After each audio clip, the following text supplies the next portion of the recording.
नमस्कार, आप देख रहे हैं न्यूज 24। आपके साथ मैं हूं रवि ठाकुर। शुरुआत करते हैं इस वक्त की बड़ी खबर से। ऑपरेशन सिंदूर के दौरान देश को शर्मसार करने के आरोपी दो लोगों पर आज सुप्रीम कोर्ट की निगाहें टिकी हुई हैं। पहला मामला मध्य प्रदेश के मंत्री विजय शाह का है, जिन पर सोफिया कुरैशी पर अपमानजनक टिप्पणी करने का आरोप है। वहीं दूसरी ओर अशोक यूनिवर्सिटी के प्रोफेसर अली खान महमूदाबाद की सोशल मीडिया पोस्ट पर गिरफ्तारी हुई थी, जिसे सुप्रीम कोर्ट ने अंतरिम जमानत दे दी थी। आज जैसे ही महमूदाबाद मामले की सुनवाई शुरू हुई, आरोपी के वकील कपिल सिब्बल ने कहा कि इस मामले में गठित एसआईटी की टीम महमूदाबाद के विदेश दौरे की जांच करने लगी है। सिब्बल ने सुप्रीम कोर्ट से कहा कि एसआईटी को पोस्ट की जांच करनी चाहिए, ना कि ट्रैवल हिस्ट्री निकालनी चाहिए। इस पर सुप्रीम कोर्ट ने साफ साफ एसआईटी को निर्देश दिए हैं कि महमूदाबाद की एक्स पर पोस्ट की ही जांच करे। जस्टिस सूर्यकांत ने कहा कि आपने जिस ढंग से अली खान के खिलाफ एफआईआर दर्ज की है, मानवाधिकार आयोग ने इसका संज्ञान लिया है। सुप्रीम कोर्ट ने अगले आदेश तक अली खान महमूदाबाद को अंतरिम जमानत पर रहने का आदेश दे दिया है। दूसरी खबर मध्य प्रदेश के मंत्री विजय शाह की है। विजय शाह की एसआईटी रिपोर्ट सुप्रीम कोर्ट के सामने रख दी गई है। अब रिपोर्ट के मुताबिक सुप्रीम कोर्ट को फैसला लेना है कि विजय शाह के खिलाफ आज क्या फैसला सामने आएगा। तो दो मामले टीवी स्क्रीन पे हम आपको दिखा रहे हैं। एक तरफ अशोका यूनिवर्सिटी के प्रोफेसर महमूदाबाद, जिनको लेकर आज सुप्रीम कोर्ट ने साफ कहा कि सिर्फ पोस्ट को लेकर जांच होनी चाहिए, क्योंकि कहा यह जा रहा था, कपिल सिब्बल जो वकील हैं उन्होंने कहा कि इनकी ट्रैवल हिस्ट्री भी खंगाली जा रही है। एक मिनट रोक लो ना, रोक लो एक मिनट।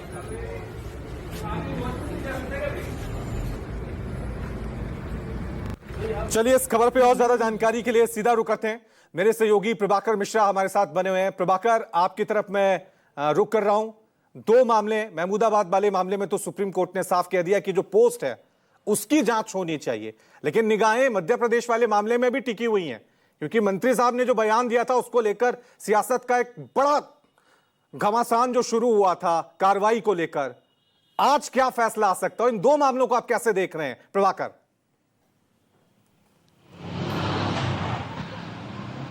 देखिए, पहली बात यह कि अली खान के मामले में जब अब सुनवाई आज शुरू हुई तो उनके वकील कपिल सिब्बल ने बात कही कि एसआईटी का गठन जो हुआ है, एसआईटी जांच के नाम पर बहुत कुछ जांच करने की कोशिश करी है। चूंकि हरियाणा सरकार की तरफ से हरियाणा सरकार के वकील ने जब सुप्रीम कोर्ट को बताया कि माय लॉर्ड एसआईटी का गठन हो गया है और एसआईटी जांच कर रही है, अली खान से पूछताछ हुई है, और उसी में सरकार के वकील ने यह भी कहा कि अली खान ने 14 विदेशी यात्राएं की हैं।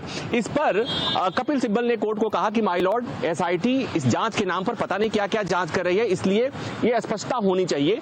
तब जस्टिस सूर्यकांत यानी सुप्रीम कोर्ट के जज जिस मामले की सुनवाई की अगुवाई कर रहे थे, उन्होंने कहा कि एसआईटी के लिए स्पष्ट निर्देश है कि एसआईटी केवल इसी मामले की जांच करेगी जिस मामले में एफआईआर दर्ज हुआ था। अली खान के खिलाफ 2 एफआईआर दर्ज हुआ है और सबको पता है कि अली खान ने सोशल मीडिया पोस्ट किया था, ऑपरेशन सिंदूर को लेकर टिप्पणी की थी, उसके बाद उनकी गिरफ्तारी हुई थी, मामला सुप्रीम कोर्ट गया और सुप्रीम कोर्ट ने उन्हें अंतरिम जमानत दी थी।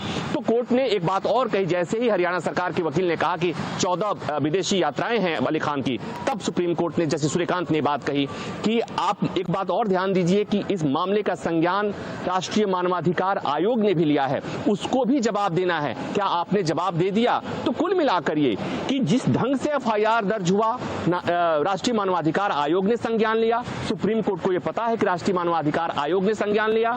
तो ये आज की टिप्पणी जो थी ये बता रही है, सुप्रीम कोर्ट की टिप्पणी को अगर बिटवीन द लाइन पढ़ा जाए तो सुप्रीम कोर्ट में जस्टिस सूर्यकांत ने आज बात कही कि जिस ढंग से आपने एफआईआर दर्ज करी थी अशोका यूनिवर्सिटी के प्रोफेसर अली खान के खिलाफ, उसका संज्ञान एनएचआरसी लिया है, वहां जवाब देना है कि आपने किस ढंग से आपने एफआईआर दर्ज किया था।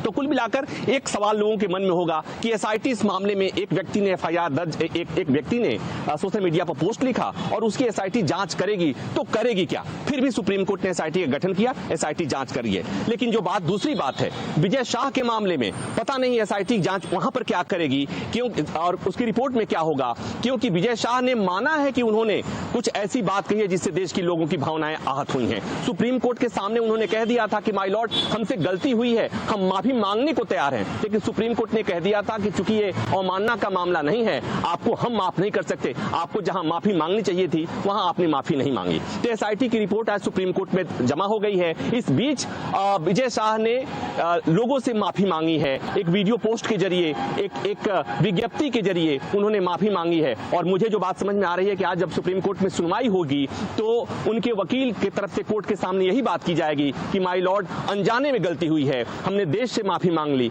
हमने कर्नल सोफिया कुरैशी से माफी मांग ली और माय लॉर्ड इसमें हमें माफ कर देना चाहिए।